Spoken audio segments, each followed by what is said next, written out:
Olha aí, meu amigo, o Lula voltou a falar sobre economia. Abandonai toda a esperança, vós que aqui entrais. Este é o Brasil, meu amigo. E agora, a vítima da vez nas mãos, né, ou na boca do Lula foi a macroeconomia. Pois é, ele falou basicamente o seguinte: não acreditem nessa bobagem de macroeconomia.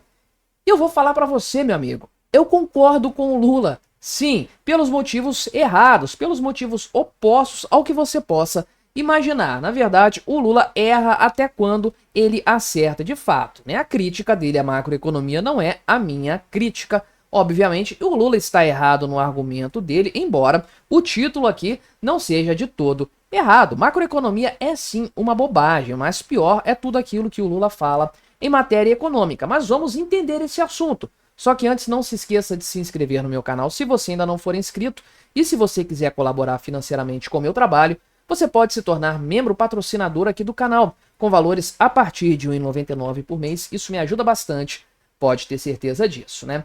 Então, o Lula estava lá, aonde, né? No Rio Grande do Sul, no evento da Petrobras, né? Isso aqui ele falou hoje, dia 24 de fevereiro, dia que eu estou gravando este vídeo. Segunda-feira, já começou a semana a todo vapor. E o que ele falou a respeito dessa questão é o seguinte, né? As suas falcatruas em matéria de crescimento do PIB e etc. Ele falou aqui que o pessoal disse que a economia ia crescer menos de 1%, cresceu 3% e tal.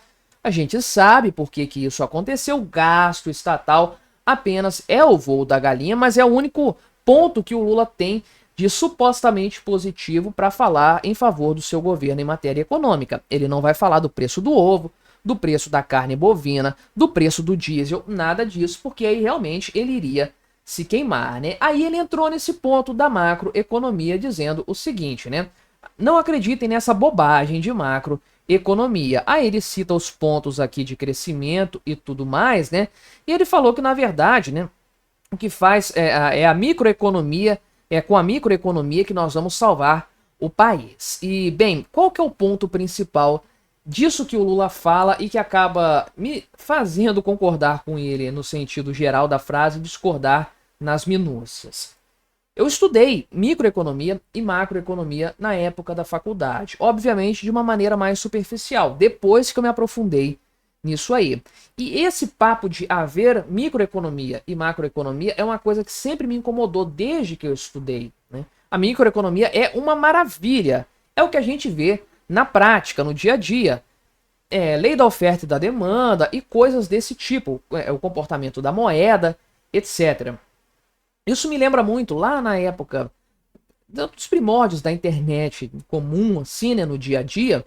Eu lembro que eu via muitos debates entre criacionistas e evolucionistas, vamos colocar assim, defensores da teoria da evolução das espécies. E aí, um argumento que os criacionistas usavam é: a evolução não é científica porque a gente não pode ver ela acontecendo na prática, então ela não é científica. Não é um bom argumento, obviamente. Mas os evolucionistas, vamos colocar assim, contra-argumentavam dizendo que sim, dá para você observar a evolução na prática. Você separa ali uma população de bactérias no laboratório, divide aquilo ali, separa essa população em duas, submete uma dessas populações a uma condição e vai haver ali uma seleção natural nesse sentido. Você vai ver surgir uma nova espécie ali diferente daquela outra, né? Isso já foi visto na prática em várias situações. Aí o que que o criacionista dizia? Ah, mas isso aí é microevolução. Microevolução acontece, o que não acontece é macroevolução.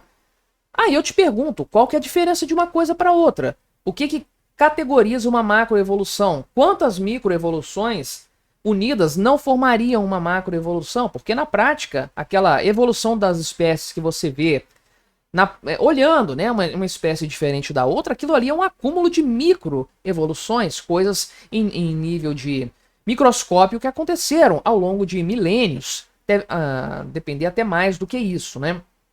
Então, falando de economia, é a mesma coisa. Microeconomia existe e beleza, você estuda isso na Escola Austríaca de Economia, mas o conceito de macroeconomia surge com Keynes, é um conceito keynesiano que foi abraçado com todas as forças por todos os estados, porque dá poder para o Estado intervir na economia. Então, na prática, não há nada que aconteça na economia real em nível mundial que não é explicado pela microeconomia.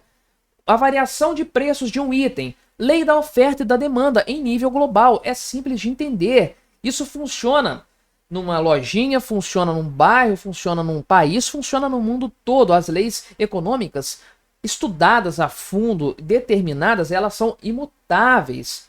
Agora, a ideia de macroeconomia, o que que é? É que o Estado consegue fazer as leis microeconômicas não funcionarem, ou funcionarem de uma forma diferente. Ele consegue manipular a economia para ter os seus resultados. É por isso que nós temos política monetária. Aumentar a taxa de juros, que é interferir na economia, porque a taxa de juros deveria ser uma coisa livre. Aumentar a taxa de juros para conter a alta de preços. Isso é uma técnica macroeconômica, que é simplesmente o Estado intervindo na economia para bagunçar algo ainda mais, algo que ele já tinha bagunçado antes, né? Então, macroeconomia é uma bobagem? Sem sombra de dúvidas, é um absurdo completo que tem que ser esquecido e apagado da história humana. Macroeconomia existe só para o governo interferir na economia. Agora, a microeconomia, essa sim é show de bola, vale a pena ser estudada. Agora, o contexto em que o Lula fala isso é aquele contexto demagógico que a gente conhece bem. Não é esse argumento econômico que eu coloquei aqui. Muito pelo contrário, o que ele fala na prática, né, é que os dados macro que são observados, né, que ele está falando só do tamanho da análise. Macroeconomia e microeconomia não tem a ver com isso especificamente, mas os dados que são previstos pelo mercado de maneira macro são equivocados. É isso que o Lula fala. E o Lula está errado. É claro que está errado, porque as previsões do mercado consideram, as anteriores consideraram aquele cenário desejado por todos, que é um governo Lula austero. Coisa que não existe, obviamente. Aí, na medida em que o Lula enfiou o pé na jaca dos gastos fiscais, essas previsões de crescimento de menos de 1%, 1,5% foram abandonadas, porque todo mundo entendeu que a economia daria sinais de crescimento por causa da inflação, por causa do dinheiro sendo criado do nada via dívida pública. Então, é por isso que houve esse erro de previsão, é porque ninguém achou que o Lula faria o que ele fez. De fato, agora outros fatores que são medidos dessa forma macro, como a taxa Selic, por exemplo, o pessoal está acertando na veia para onde que vai. Preço do dólar? Também. Inflação? Também. Está todo mundo acertando esses detalhes porque o governo não consegue manipulá-los tão bem assim, né? Então não, o Lula não é um doutor em economia, não acertou no ponto, não leu Mises, não leu o Hayek, nenhum desses caras, não. Ele simplesmente está agindo de forma demagógica para criticar novamente o mercado financeiro e tentar puxar a sardinha para o seu lado. Uma grande bobagem, obviamente, tal qual a macroeconomia, que sim é uma grande bobagem, mas não pelos argumentos do Lula, pelos argumentos que eu apresentei aqui, né? Infelizmente, o Lula vai continuar se valendo das tais ferramentas macroeconômicas para destruir o Brasil, não obstante a crítica que ele colocou aqui. Mas me diga, o que você achou da minha análise? Colabore com o nosso debate, se inscreva no meu canal se você ainda não for inscrito e até a próxima.